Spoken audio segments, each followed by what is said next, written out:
Let's turn the clock back to the far-off ancient past of the mid-2010s. Imagine being a quote-unquote gamer during that time. It's highly likely that you would have been aware of, at least in passing, of a little series called Monster Hunter. You've heard that it has a rabid and freakishly passionate fan base, and your brief interactions with them and the utterly dank memes they create affirms this fact. So, you get curious, and you want to try it out. However, you quickly learn that this is a series of mostly portable games, and you dismiss it because it does kind of suck to play a video game on a screen smaller than your phone, with a camera control scheme more suited for a crustacean than for a creature with human hands. Fast forward to E3 2017, and you hear that Capcom is making a new Monster Hunter like they do every year. However, this one is different. It's no longer shackled to portable platforms. You can play it on a big screen TV with a dual analog stick controller, meaning that you and all your friends are excited to finally give this series a fair shake.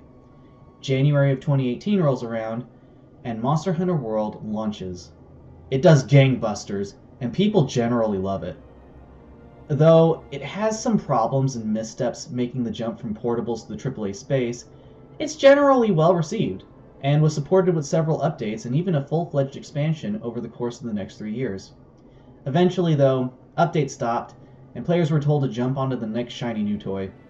But the full, feature-complete Monster Hunter World still remained with all the tweaks, updates, and rebalancing. It's this version that I'm going to talk about today. Though I played since launch and I vehemently disagreed about several design decisions throughout, I'll try to keep the bitching about these to a minimum. What's past is past, and I recently replayed this game from the perspective of someone who is picking it up for the first time and experiencing Monster Hunter World as it is right now. If I feel like something had gotten better or worse on the journey to the final patch, I'll mention it, but I'll try to be brief. Also, I have to put a disclaimer here that I'm approaching this game as a veteran. I know all the ins and outs, and have in fact been a huge fan of the series ever since I popped my hunting cherry with Try on the Wii. If I could erase my memory, I would, but unfortunately you're just going to have to deal with any biases this brings. Another disclaimer. I did not use the Defender weapons and Guardian armor for this run, because they are disgustingly powerful and rob you of the experience of building up from nothing. To anyone who is considering getting this game, I wholeheartedly discourage their use. They only exist because Capcom, in its infinite foresight, realized that if you get your paid expansion behind actually beating the game in this day and age, you are significantly limiting your customer base. Thus, for the entire base game, you're given these weapons and armor that are far and away better than anything that you could craft, practically for free, so that any troglodyte can just mash buttons and get to the end of the story. Then, when you get into the expansion, you're immediately thrown into the blender because at that point the game expects basic competency and an understanding of the fundamental mechanics. Capcom doesn't care that you're frustrated though. You've already bought Iceborne, they already have your money. They don't give a shit if you get stuck on the first fight of the expansion pack and quit. Defender weapons and Guardian armor are traps, and I will be ignoring them, and so should you. Start with a basic iron sword and boring-ass chainmail armor. You will not regret it. Monster Hunter World is shockingly simple for a modern AAA title, and that's its greatest strength. There are monsters, and you hunt them. That's it. Rather than trying to do everything at once, it takes this basic idea and goes all in on it. There are no dungeons, there's no classes, there's no leveling, there's barely any exploration. At best, you'll get a scant few side activities, but nearly every single one is in service to developing your capabilities as a hunter, or to providing an amusing distraction to do in, between, or alongside hunts. For 95% of your playtime, and I am being conservative here, you are going to be fighting monsters, using the parts they drop to improve your weapons and armor, and moving on to the next monster. I'm somewhat loath to call Monster Hunter a boss rush style game, even though it's easy to think of it like one. The monsters are less bosses and more the levels themselves. Engaging with them is the main draw, and fights are meaty enough to last a non-insignificant amount of time. However, fights rarely feel like you're just banging yourself up against a brick wall, waiting for the health to tick down to zero. Fights have progression. Monsters get stronger and faster as fights go on. They all have parts that you can break, which makes them look more and more messed up the better you're doing. Some even have state changes that change the fight, or put pressure on you to knock them out of it and put them back into their weaker state.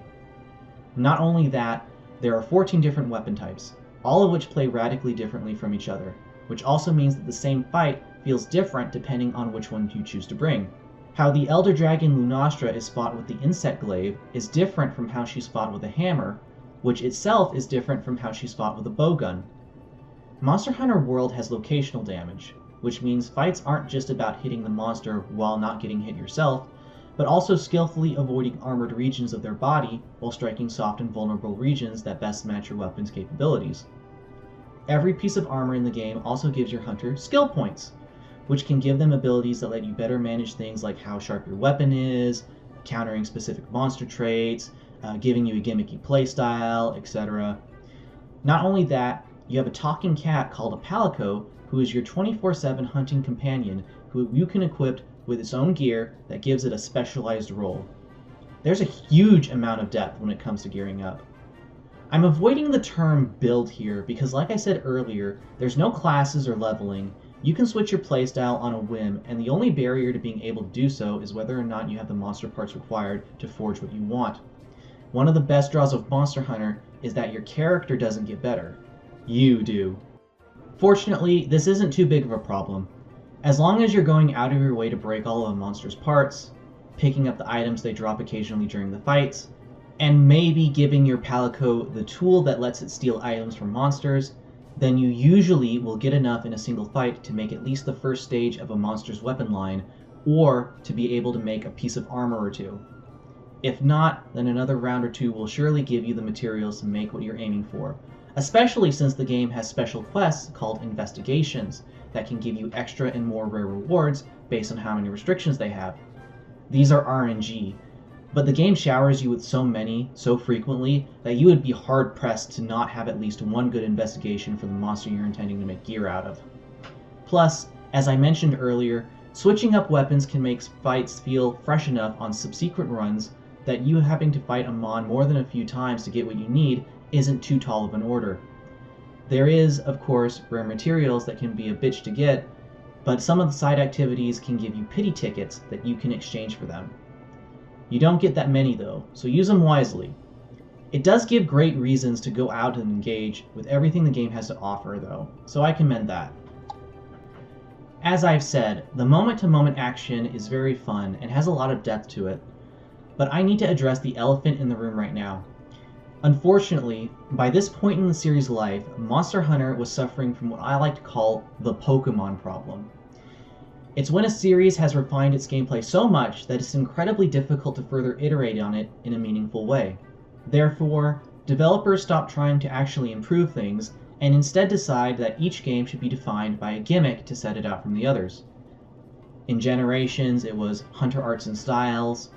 In Rise, it was the Wirebug system and Silkbind arts. And in World and Iceborne, these gimmicks were Mantles and the Clutch Claw.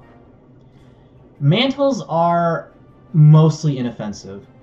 They exist as reusable items that give your hunter some sort of temporary buff when they're used. They can be shields that protect against various elements, there's one that gives you more iframes, and the others have other varying abilities. The only real egregious one is the Temporal Mantle, which gives you an auto dodge for up to 5 attacks.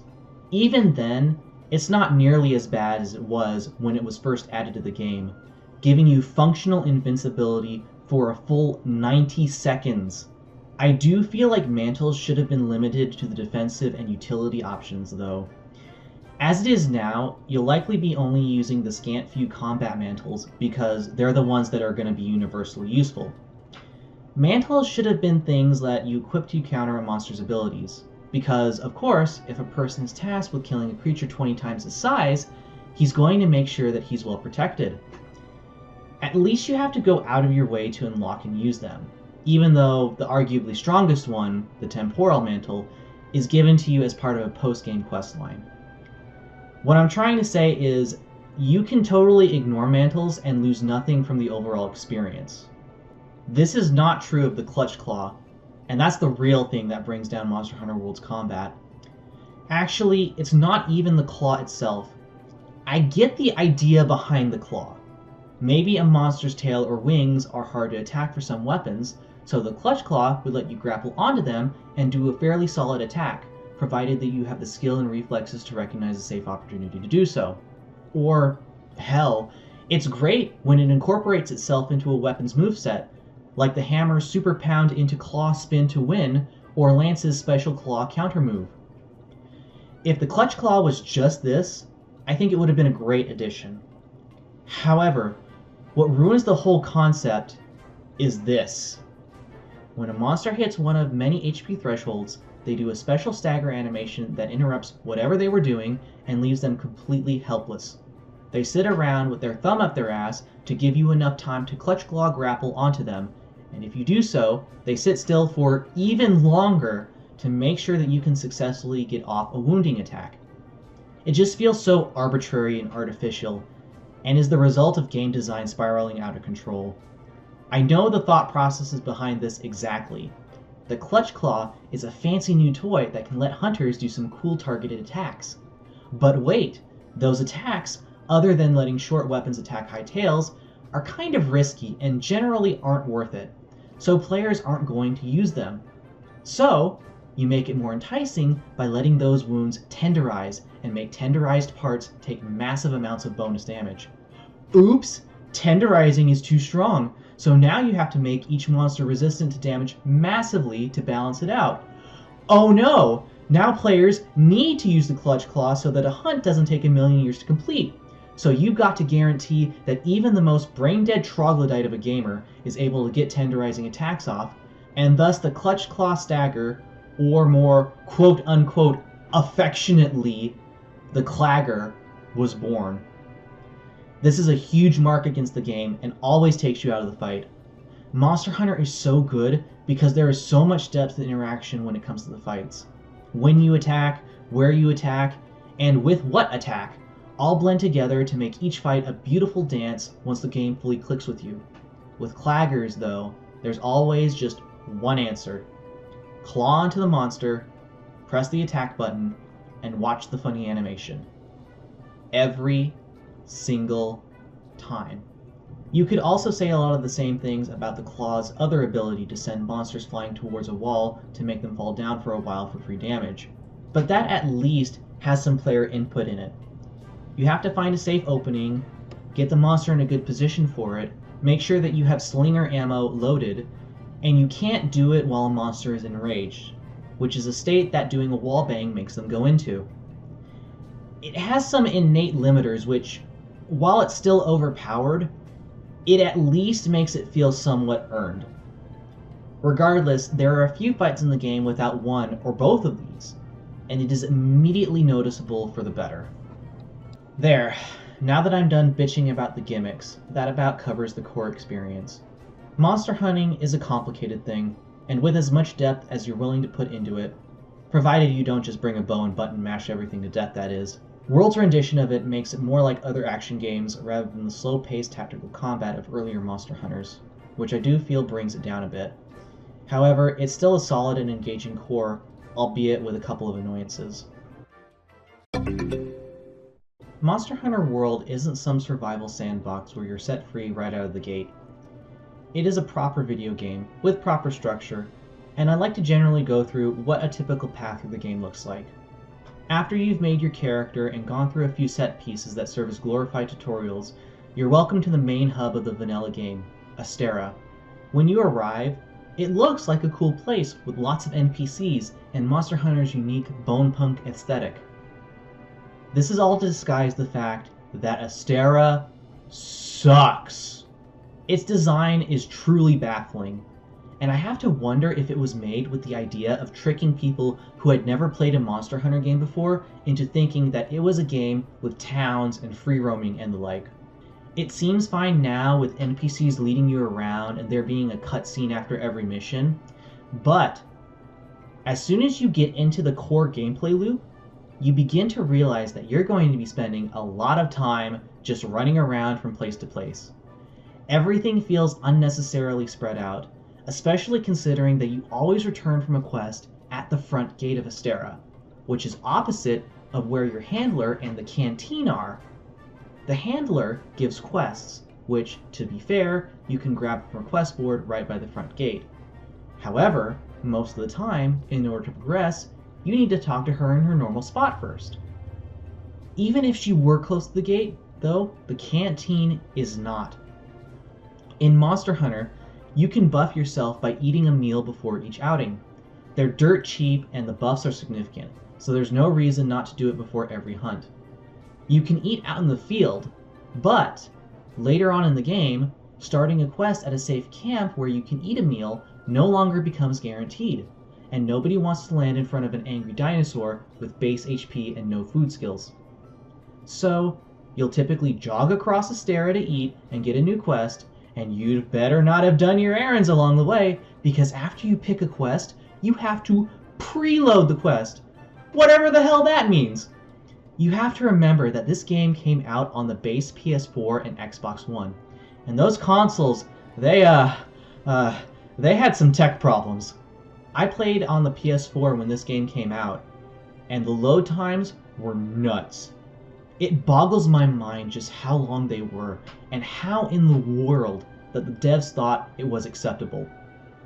I am 100% convinced that Astera is so spread out because the intent was that by the time you run around, check your farm, turn in your bounties, forge gear, etc., your preloading would be finished and it wouldn't feel like much of a bother. Unfortunately, all these things are on the way to the handler in the canteen, so the normal instinct would just be to do everything in order.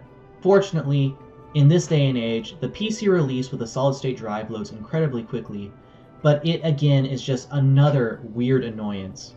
The game proceeds to ease you into the setting, letting you pick your weapon, faff about in the training room to get used to it, and go out on a couple of missions to fight small monsters before finally moving on to fighting big monsters, which is where the real game begins.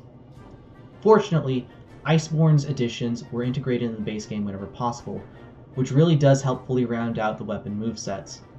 It also means that you can use the Clutch Claw too, but because it wasn't present in the base game, none of the monsters are designed around it, which means you don't have to use it if you don't want to.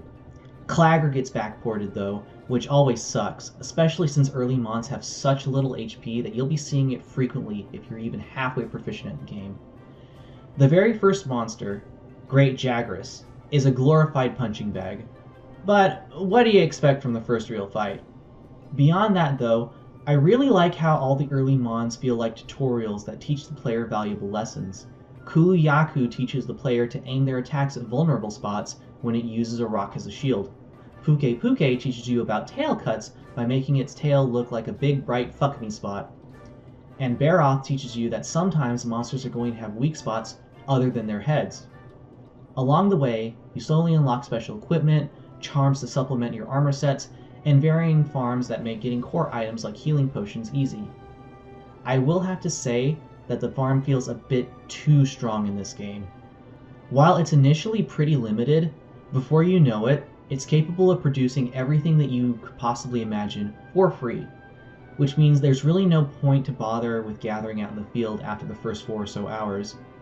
It just sucks because you lose out on the joy of finding all the nooks and crannies where all the power materials are, because your farm can craft them out without you ever needing to go out of your way. Regardless, sprinkle this with a couple of interactive cutscene sequences, and some pretty forgiving weapon and armor crafting requirements, and the first half of the base game will feel like one giant tutorial, for both better and worse. It's good because it really does ease you into this world of giant creatures and how to combat them. Monster Hunter does play pretty differently from most AAA fare, and trying to play it like something like Dark Souls is a recipe for disaster. It's bad in the sense that, for half the base game, you feel completely on rails. In past Monster Hunter games, the game was cleanly separated between multiplayer and single player. The single player was the carefully curated narrative that sent you on a linear progression through most of what the game had to offer, with dialogue, cutscenes, and maybe even narrative hunts that were different from your standard quests. These restrictions weren't troublesome because you were by yourself, and the game could take its time with you. The multiplayer, though, was significantly more freeform, because the devs recognized that if you're playing with other people, you all want to get to the action and start having fun together as soon as possible. There were very few cutscenes, if any, and the game was very generous with what it allowed you to fight. This meant that playing with friends was easy, even if you weren't entirely synced up in terms of progress. Unfortunately, Monster Hunter World does away with this divide for some bizarre reason. Now, every quest in the game can be done in multiplayer, but the game holds you on a very tight leash.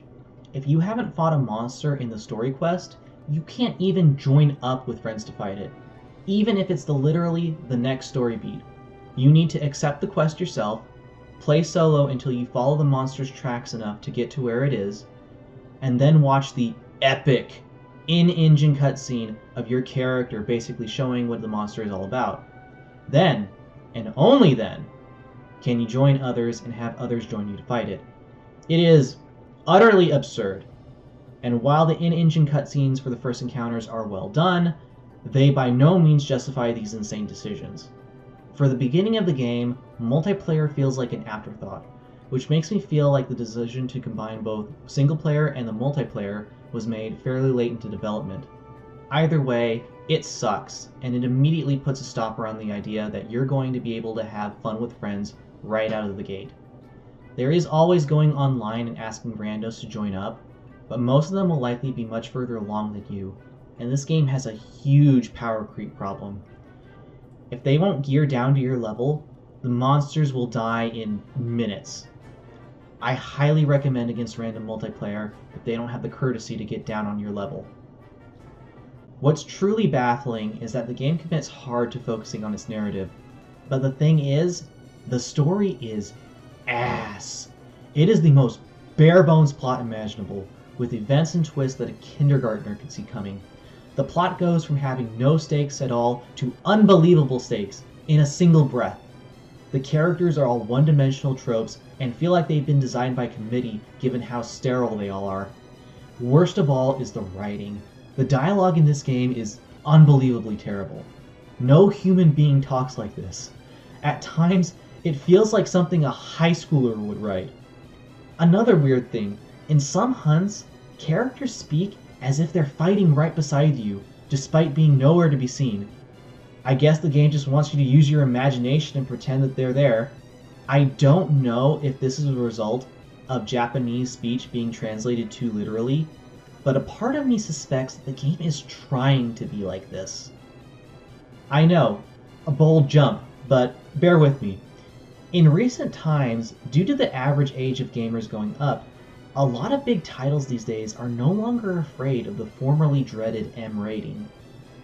An age rating in this day and age is a bit less about how mature a title is, and more about who its target audience is.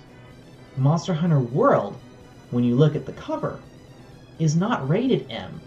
It's rated T, for teen.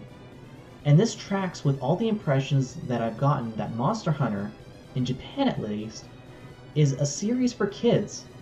It's trying to be like some young adult novel with all the tropes that tend to tickle brains that are going through puberty. The story is utterly pointless, and honestly best ignored, sad as it is to say. Suffering through it is the toll that you pay so you can get to the actually fun parts. Monster Hunter has always been divided into two main levels of difficulty, called low rank and high rank. Low rank is the introductory set of missions, with mons that do low damage, have limited move pools, and are generally easily dispatched.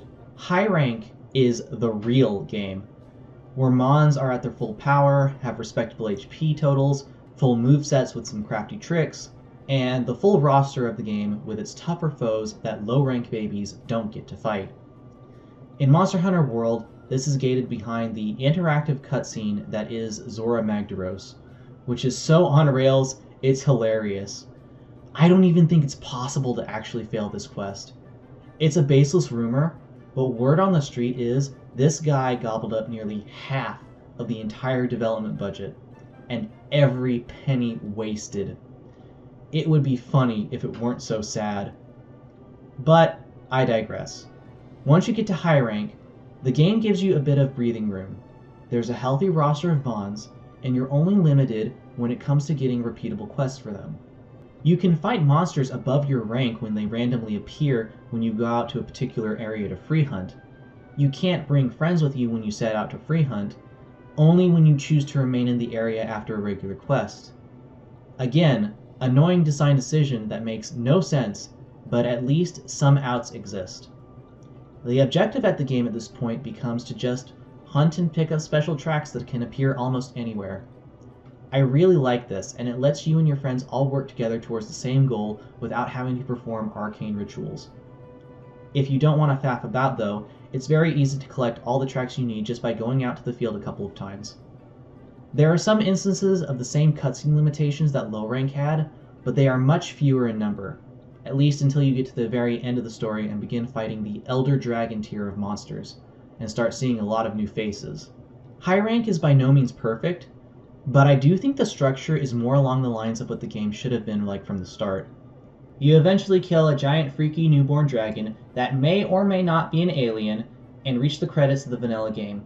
At this point, you could go into Iceborne if you wanted, but I'd recommend taking on the vanilla game's postgame first if you want to experience it as intended.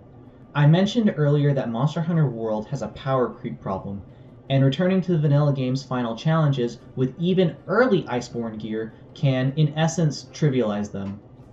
Do whatever floats your boat though, but I personally wanted to experience everything I could in the vanilla game so that I could move on without needing to look back, so I'll be covering that right now.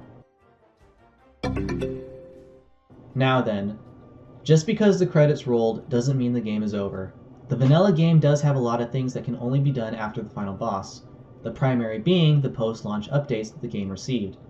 Monster Hunter World was among Capcom's first forays into the now dreaded games as a service model, and they wanted to keep people playing and buying all their shitty DLC.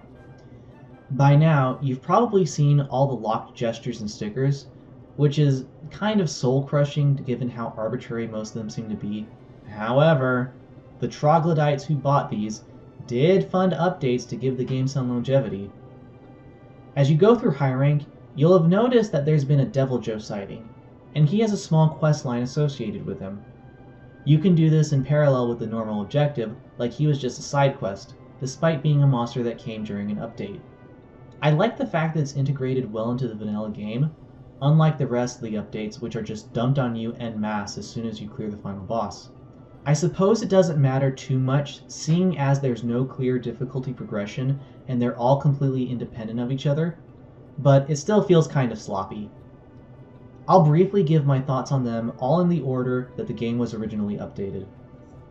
Kulve Taroth is a really cool idea for a monster, but Capcom tried to make her into what is called a siege event, which means they arbitrarily tell you when you can fight her and when you can't.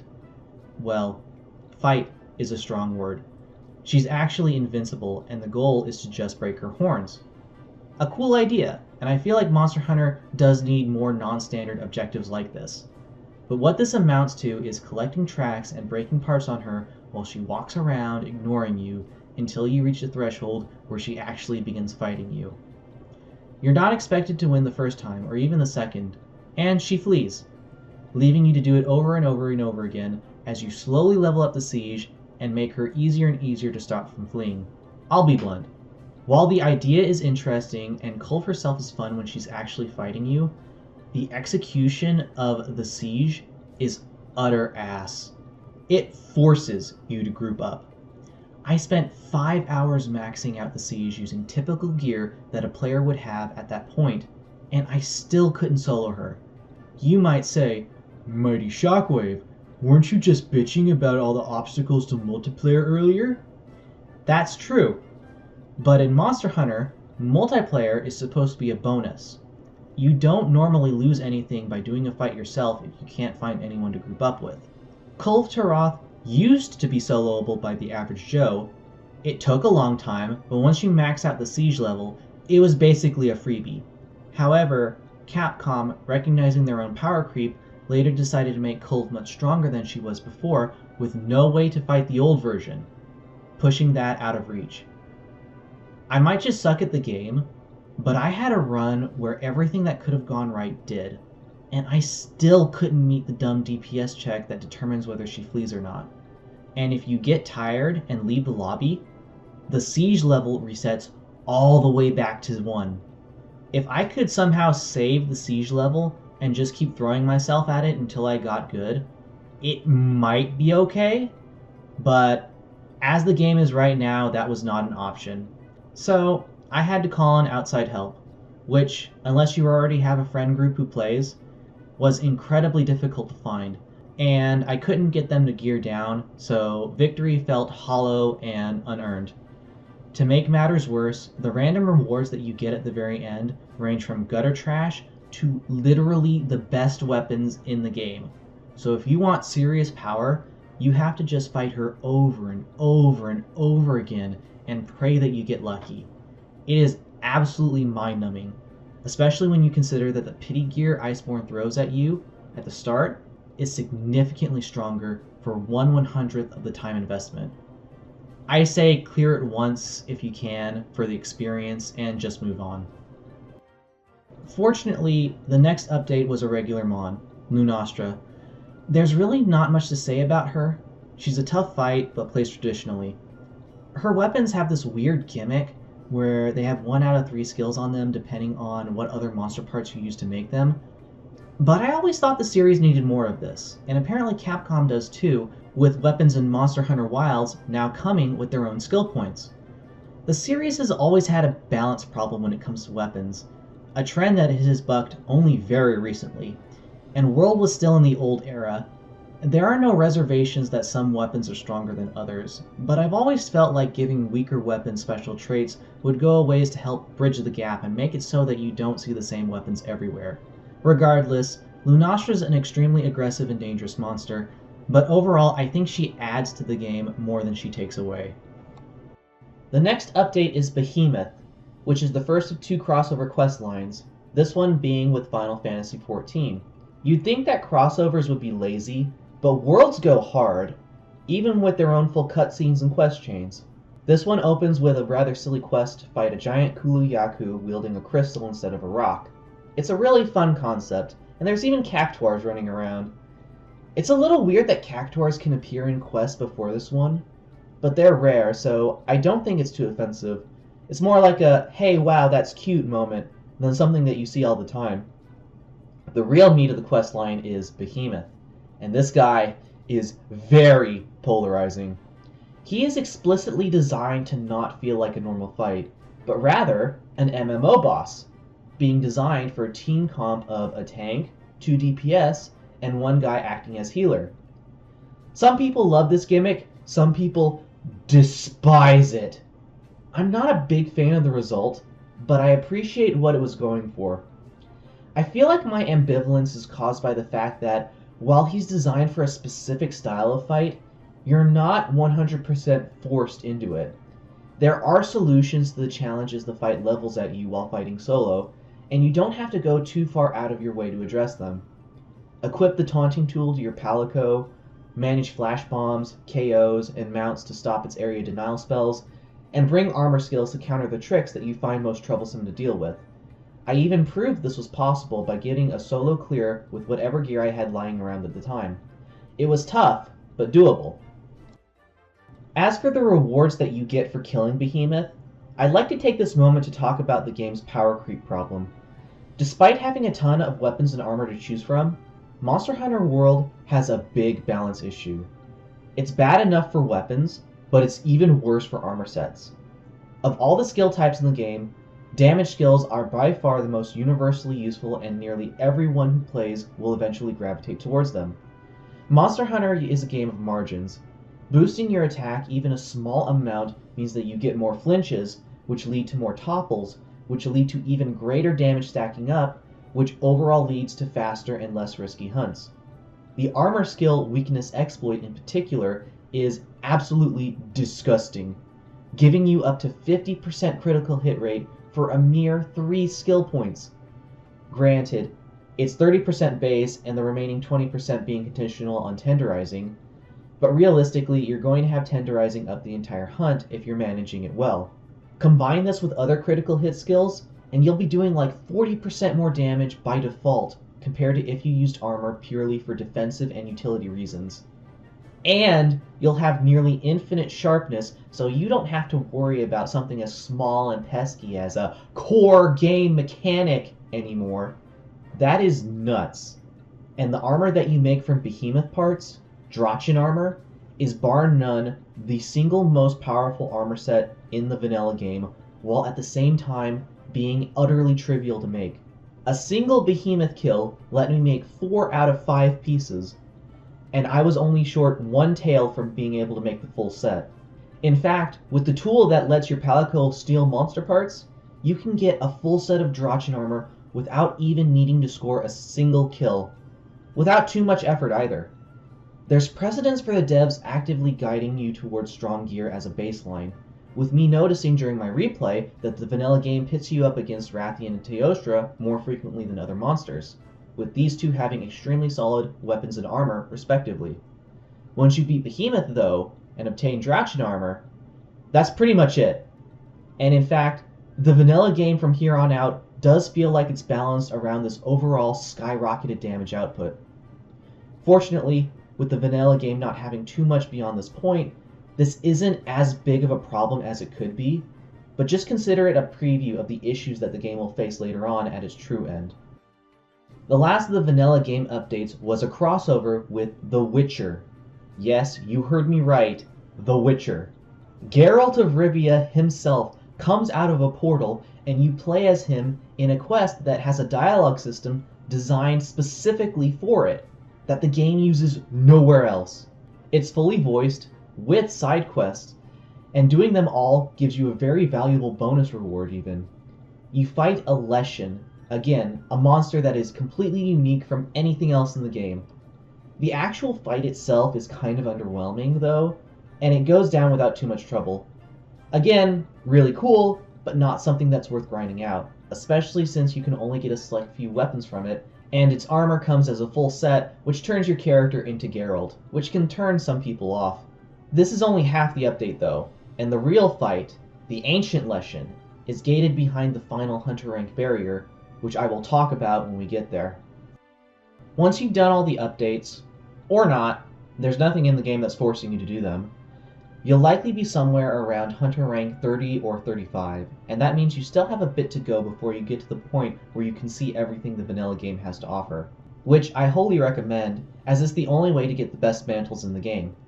While there are some fun event quests that give cool weapons and armor, it's around here that you'll likely begin the Tempered Monster circuit in earnest.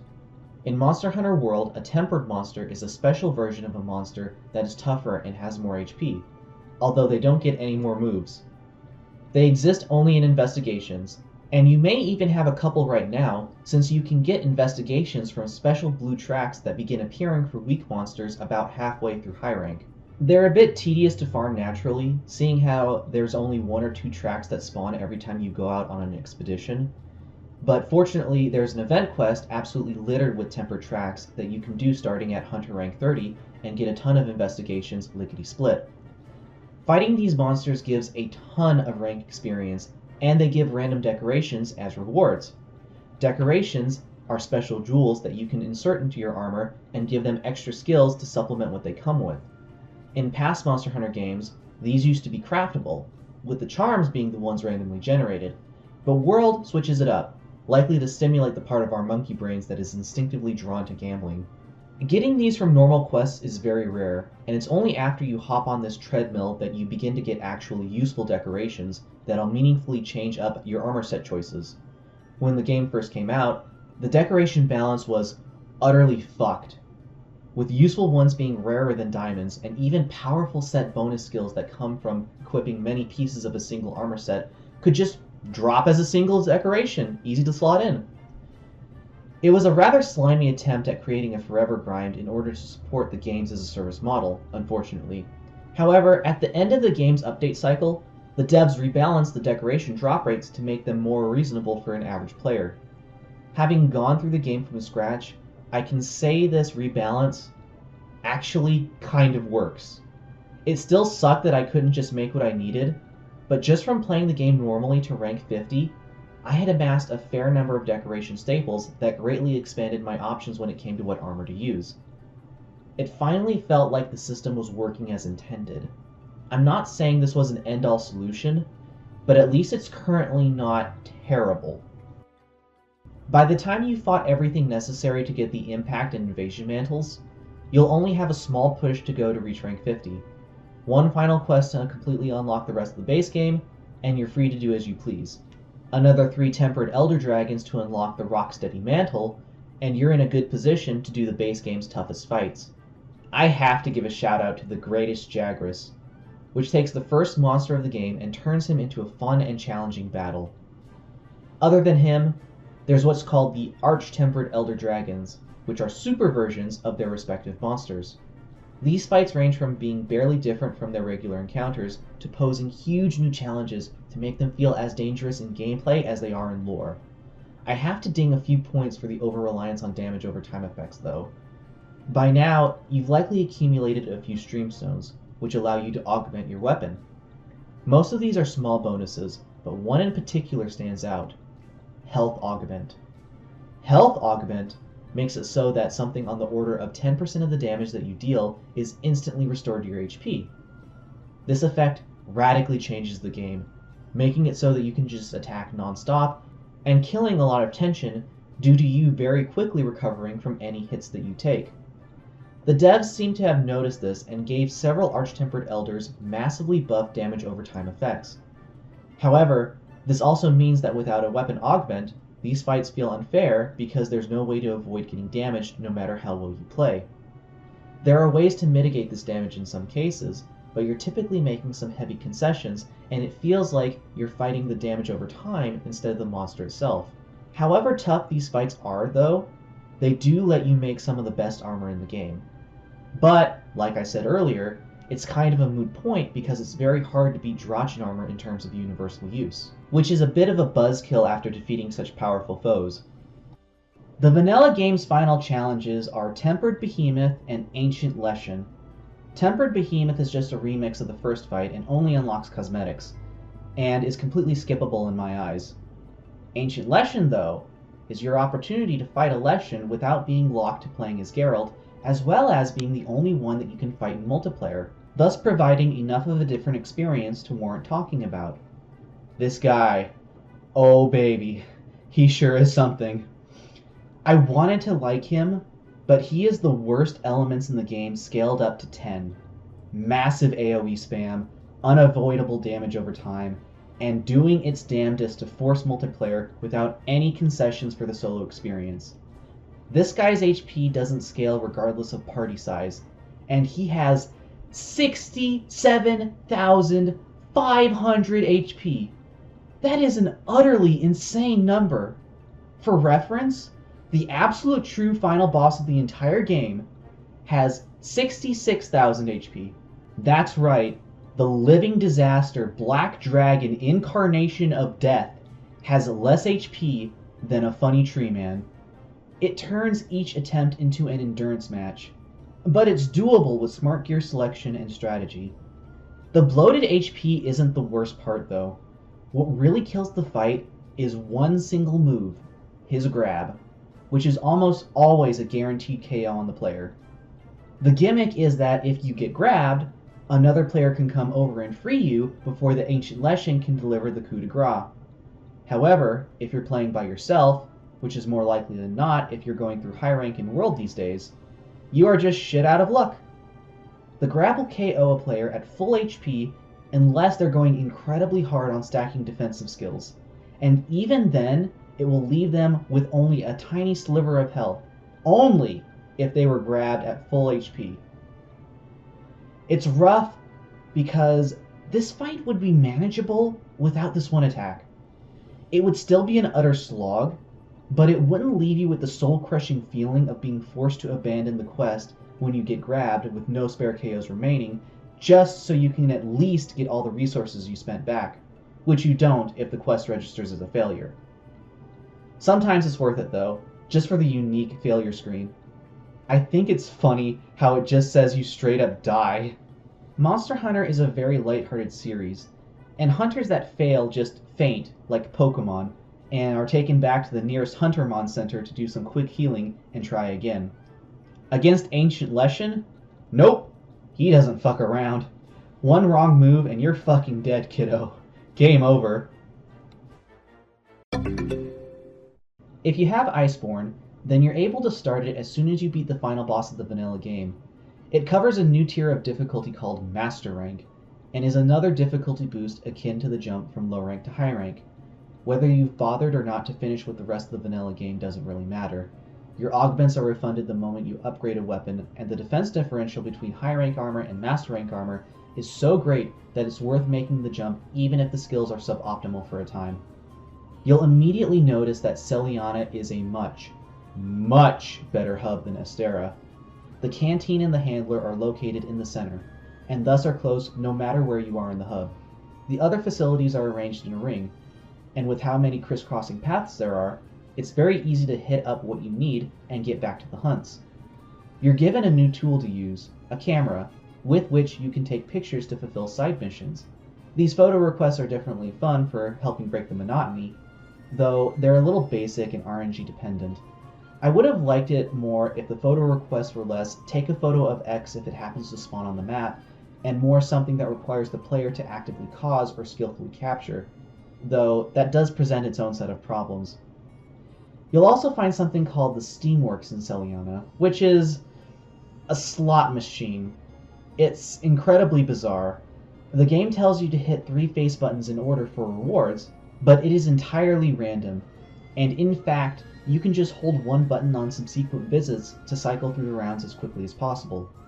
It's brain dead, slow as molasses, and unfortunately it gives you an excess of core staples like potions and armor spheres, making farm management and the bounty board feel obsolete. The big reason to play it is that each roll builds up steam, and when it reaches its maximum, you're given a special item. Most of the time this is going to be an item that you can exchange for the rarest drops in Master Rank, or, if there's a festival going on, tickets that give you free decorations. This is a departure from how such items work in the base game, where you need to do quest chains and engage with the world to earn such items. Instead, the side quests in Iceborne typically give you furniture for your room, which is arguably one of the expansion's strongest points. In the vanilla game, you were periodically given room upgrades, but these felt a little pointless.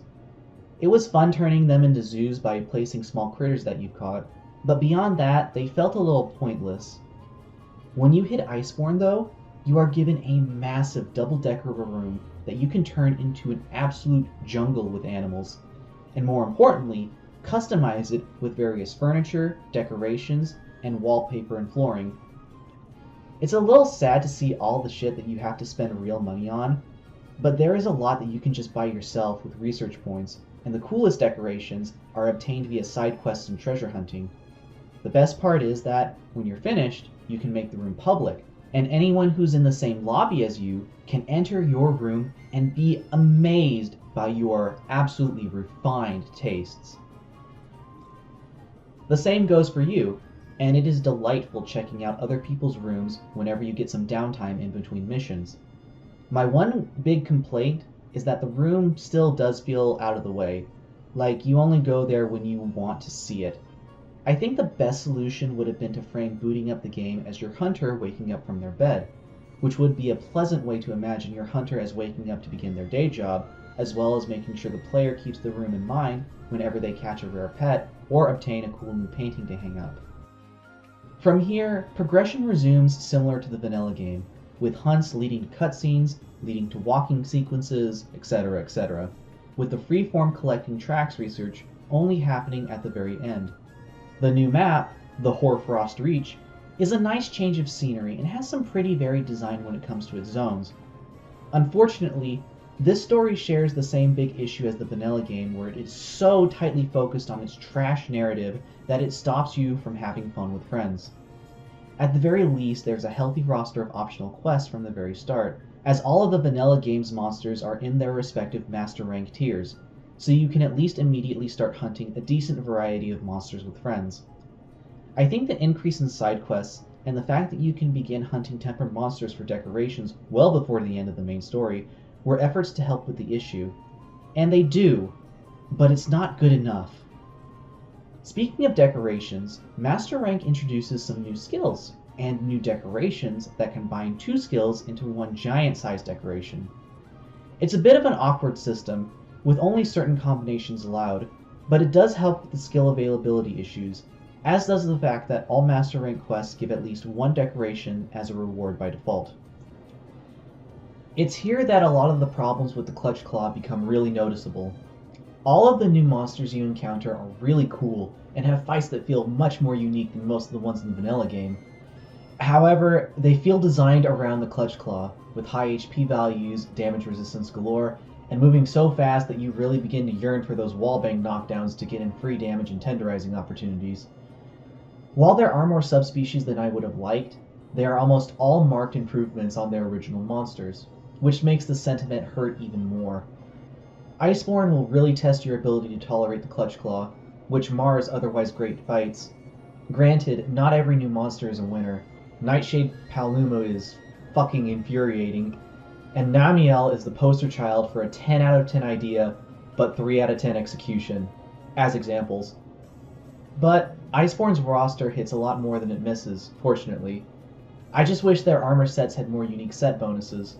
Some of them are meaningful and change your hunting focus like Velkhana's Frostcraft, but too many are just adding higher levels to existing skills, which is a lame cop-out.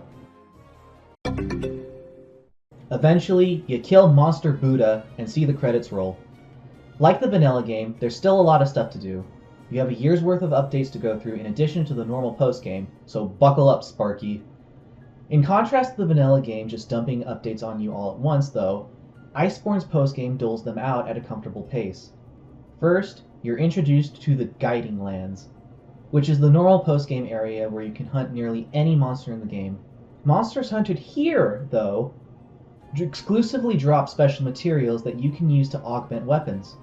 The type of augments are still the same as before, including the notoriously busted health augment. However, it seems the devs recognize this, and the health augment is always the hardest one to get on any given weapon. There is one caveat though.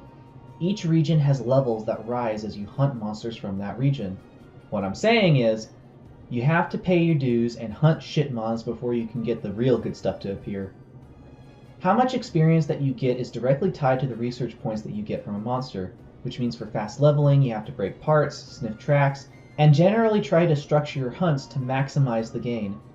When you do this, leveling occurs at a decent pace, and it gets much faster when tempered monsters start appearing. However, there is a huge caveat. You can only have a set level total that all of your region's combined levels can't exceed. This means that, after a certain point, to level up one region, another must go down a level.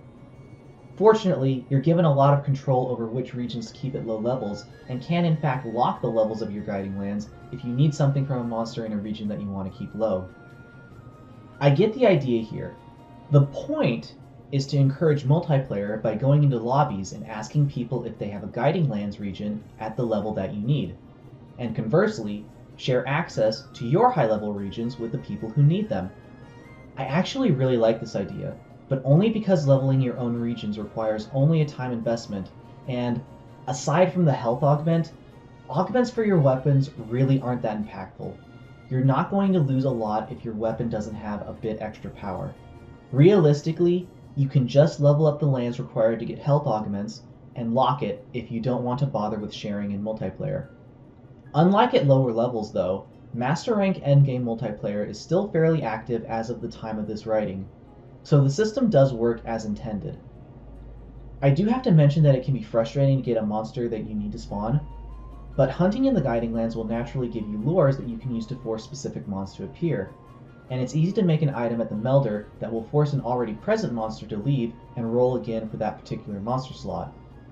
Most regions in the Guiding Lands have unique, secret monsters that only appear at high levels, but all of these monsters are perpetually available in event quests, so you can just skip the grind there too. Overall, if the goal was to realize the dream of infinite hunting, the Guiding Lands mostly succeeds. It does have its problems, and it was a lot worse at launch, but now it's been patched into something that's fun to engage with. If augmenting weapons isn't quite your cup of tea, you can say screw it to the augment system and begin tackling the update circuit. First up on the list is Rajang, a classic monster that is unique within Iceborne. You do a quick quest with a Broken Horn Kieran first, before getting sent out to experience monkey trouble. He's strong and fast, and will fuck you 6 ways from Sunday if you underestimate him. Doing his quest unlocks the lava region of the Guiding Lands, and his weapons and armor are fairly solid, and feel roughly equal to most of the weapons in base Iceborne. This will change very soon, because afterwards the game gives you another quest chain, this time against a subspecies of Zinogre. You may notice that Rajam's weapons are great against him, and this will be a running theme. The armor and weapons that you get from one update monster are typically good for fighting the next monster in the chain. He's not that much different from regular Zinogre, but his weapons are likely the first time that you'll see purple sharpness without handcraft on a weapon with decent raw power.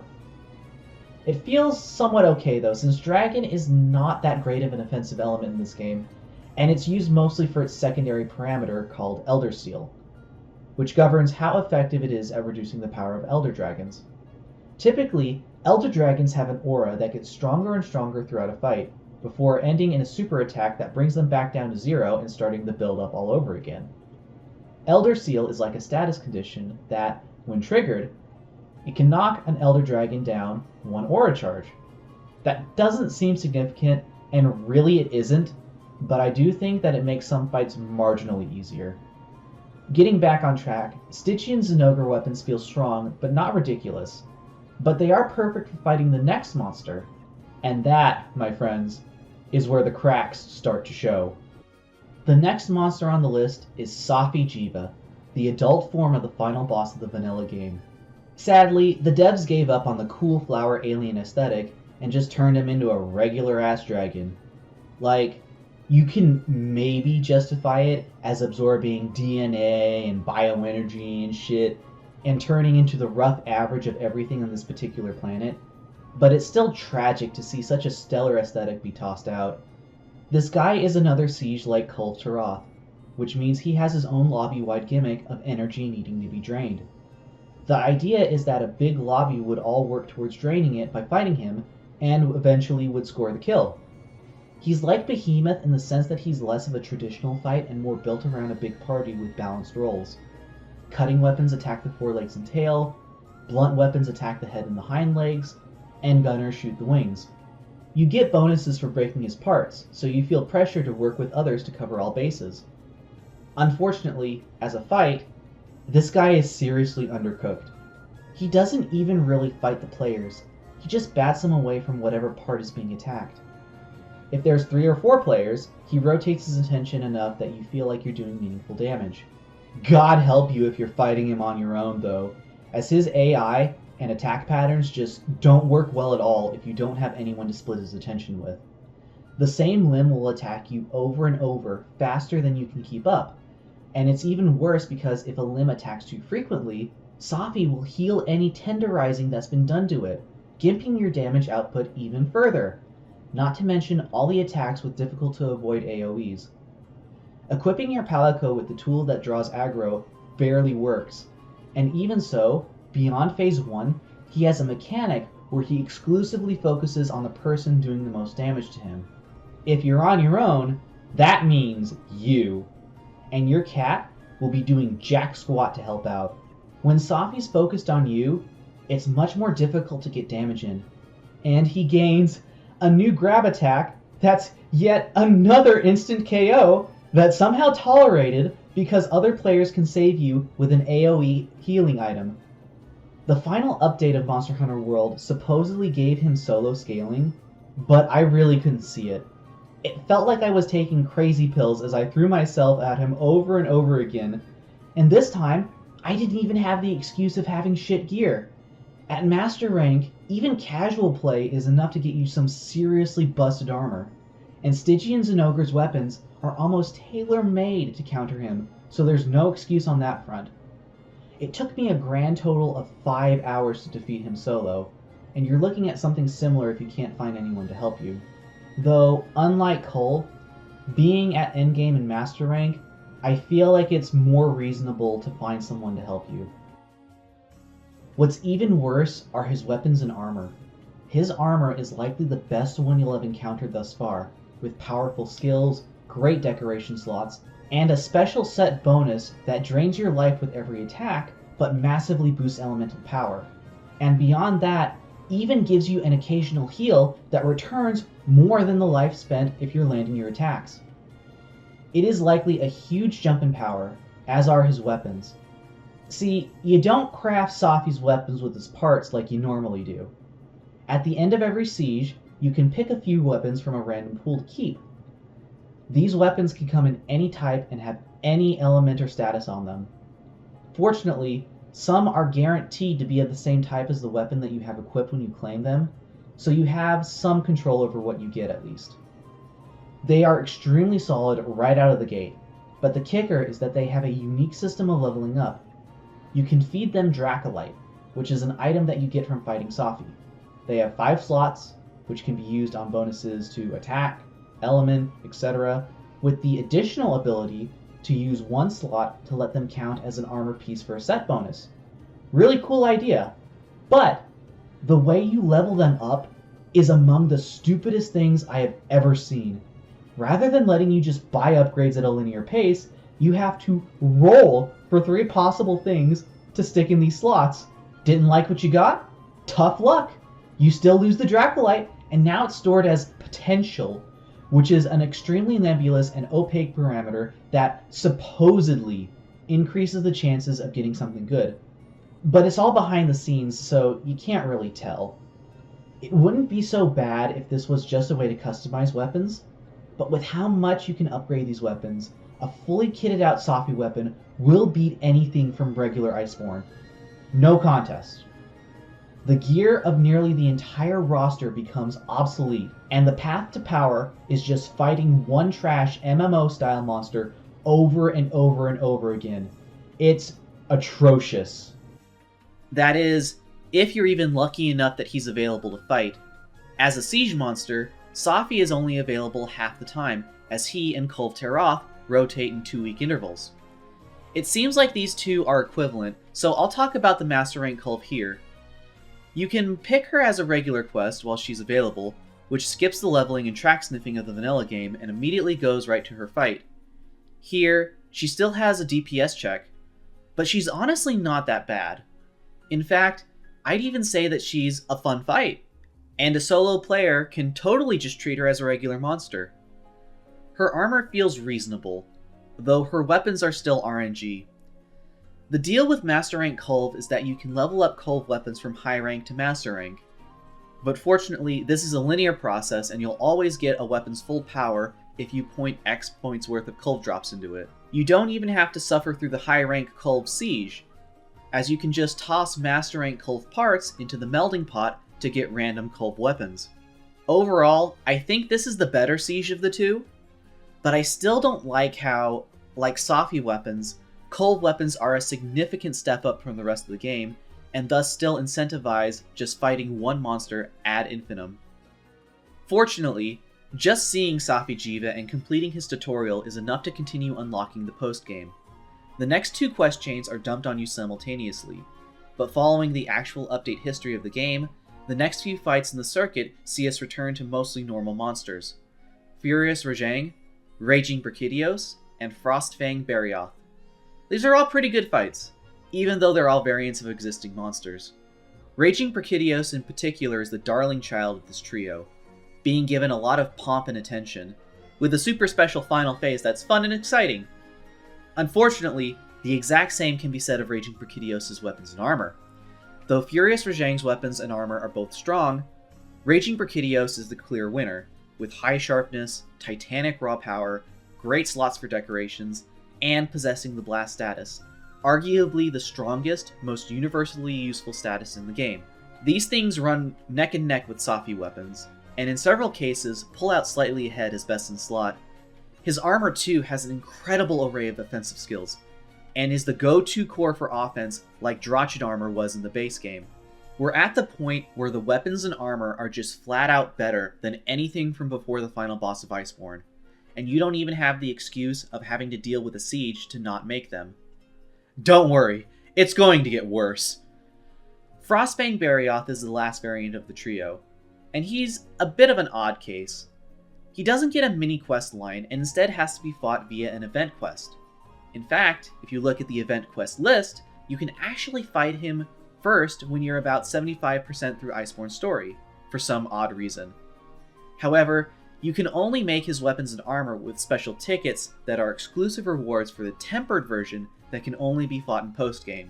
He also technically was first able to be fought after the next monster I'm going to talk about, but he came during the chaos of the COVID-19 era, and given that we've seen a pattern of updates having precursor monsters that give weapons to counter the real focus monster, I strongly suspect that Frostfang Barioth was originally intended to be fought now rather than later. Either way, he's a good remix of regular Barioth, and while his armor and weapons are strong, they're at least focused on a niche and not a simple general replacement for everything that came before. You'll want to grab at least one of Frostfang's weapons though, because they're the perfect counter for the next big monster, Alatreon. This guy is a great fight, with powerful yet well broadcasted attacks, defined openings, and tight hitboxes that make you feel great to iframe through. It's an excellent fight, but it's dragged down by a huge negative that almost completely ruins the monster: the Eschaton Judgment. Alatreon goes through elemental phases as the fight goes on, and the Eschaton Judgment is a super attack that Alatreon does at the end of his dragon phase. This attack is an unavoidable KO, and the key to survival is weakening it by inflicting elemental damage to him. For every threshold of elemental damage that you meet, you get a special topple, and just one of these makes the Eschaton Judgment survivable. However, the game is never really clear about this, and you'll likely fail the first few fights until you really understand things. Once you know what to do, it's manageable, especially since the weapon types like the Greatsword that aren't too good at inflicting elemental damage get hidden buffs to how much their damage counts towards the threshold. When you first fight him, Alatreon starts in his fire state, which means he's weakest to ice damage, hence why you want to grab a Frostfang Barioth weapon to use on him. By now, you likely have enough decorations to just exchange for elemental attack decorations at the Melder, some of the few decoration types that you can make yourself, so it's easy to boost your elemental damage up.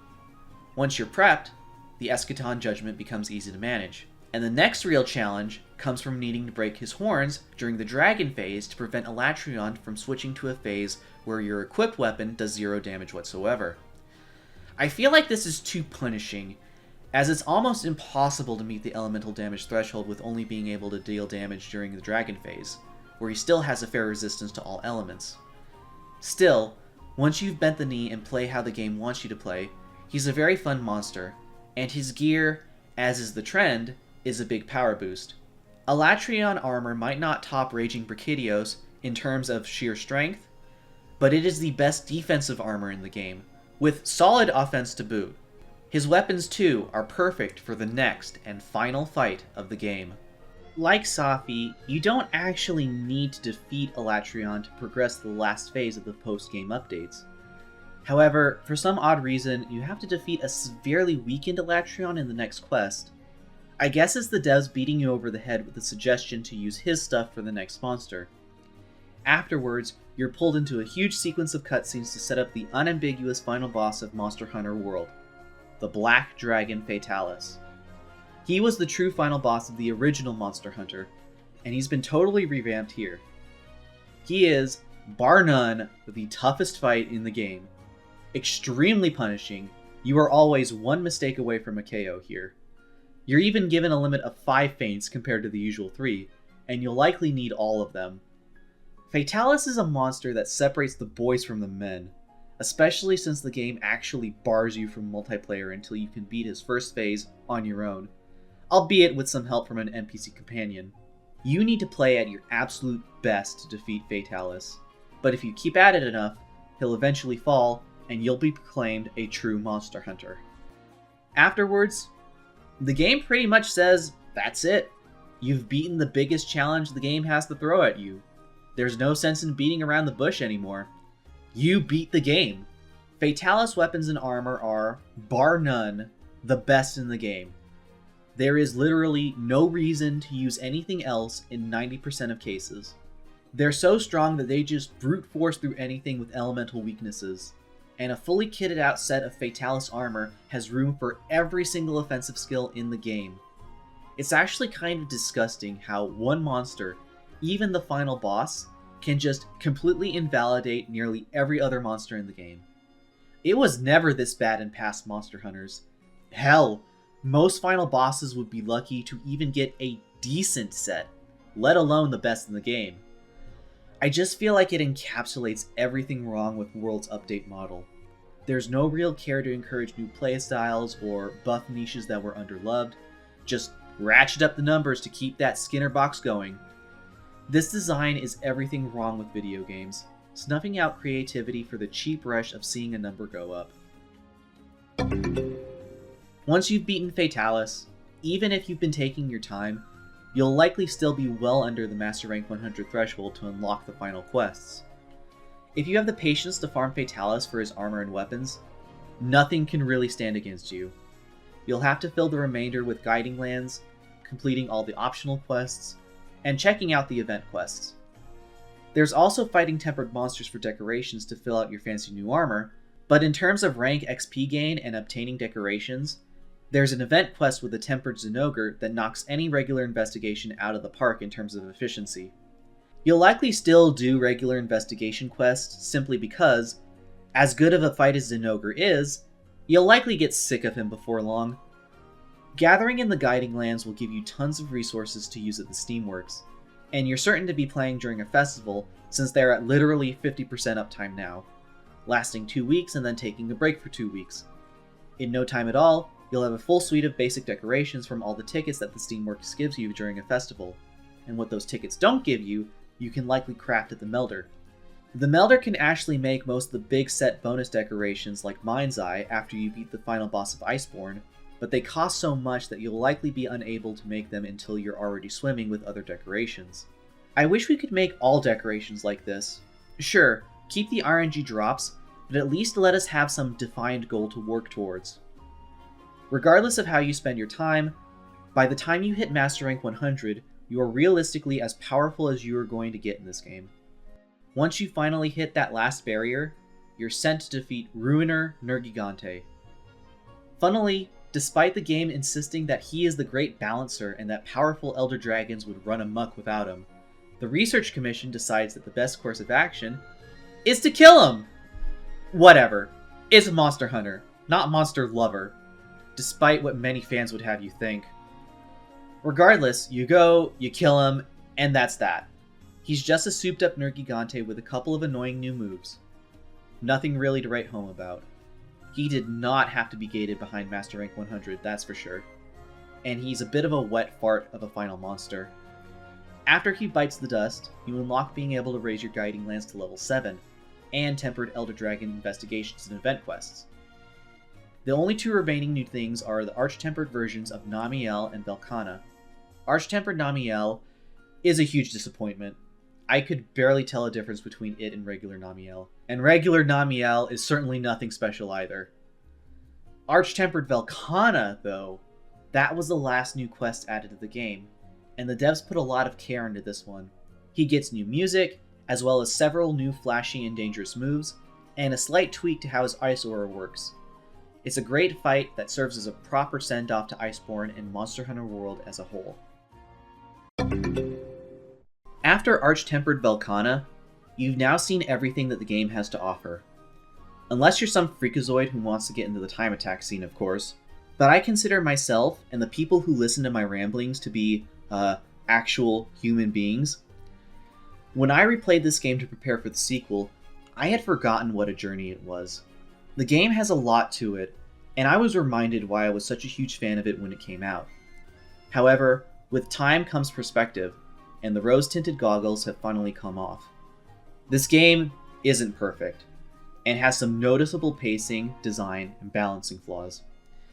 I'm loath to call any of them serious, but going through this reflection made me realize just how often I was saying, "This is good, but..." I've come to realize that's the tale of Monster Hunter World in a nutshell. It's a great core with a bunch of problems that on their own are mere annoyances, but wrapped together, they almost constantly wear on you. It's a game that's less than the sum of its parts, and the updates it received took away more than they added in the long run. The most egregious design shortcomings are the over-reliance on DPS checks and the time gating issue. I have an issue with DPS checks and suffocatingly short quest timers because it pigeonholes players into just building for offense. A player should make the choice to use whatever weapons and armor skills that vibe with them most. You shouldn't be pigeonholed into just going all out on offensive skills because the devs are trying to push you towards using the new and powerful weapons and armor that they add in, only to keep people grinding until the next batch comes along. Fortunately, this is less of a problem when you play the complete version of the game. Playing today, I fully came to appreciate how everything is available to the player. You don't have to wait for a particular event quest to come into rotation, wait months for festivals, bother with the monotonous grind when each new update gives you the best new slot and everything anyway, and you don't have to deal with the devs arbitrarily locking what you can do because they want you to keep rolling those Korean MMO tier drop rates. With the games as a service philosophy, it felt like Capcom was trying to turn Monster Hunter from a cooperative action game into an MMO that they can use to dangle microtransactions in front of whales who will buy anything that's shit out on a plate in front of them. I feel like it's a little concerning that so much is dependent on Capcom servers. It's troubling that you can't even play offline without manually disconnecting yourself after you've booted up the game. Despite all the event and monster data being in the game and always available to the players, it still relies on Capcom servers to actually get that permission. I fear what the game will look like when Capcom eventually pulls the servers. It took the early Monster Hunters almost 2 decades to get private servers up and working, and I doubt anyone will be fond enough of this entry to go through the trouble. There is a hidden blessing though. This game is fairly easy to mod, and if Capcom ever takes down the servers, you'll still be able to do nearly everything with the workarounds that the community has made. Your quest list might look a little messy, but it'll all be there at the very least. Mods also help solve the game's more egregious problems, like poor weapon design and visual clutter, with more ambitious ones adding remixed or even new monsters, and full balance overhauls. Do you hate decorations being limited to random drops? Just download a mod that lets you buy them in a shop. Is this cheating? Yes! But the point is, you still have full control over the game that you spent your hard-earned money on. Or hard-earned bandwidth, if you're of a swashbuckling persuasion. Saying mods fix it is certainly a cop-out, don't get me wrong. There shouldn't have to be mods to fix these things, but they exist as an option, thankfully. Overall, I can't give Monster Hunter World anything higher than a solid B. It's a good game, great even, especially now that it exists as a single, complete experience. It has a ton of depth, but like the Titan Submersible, the deeper you go, the more the cracks become apparent. I like it less now than when I first did, but it's not to say that I didn't enjoy my time with my revisit.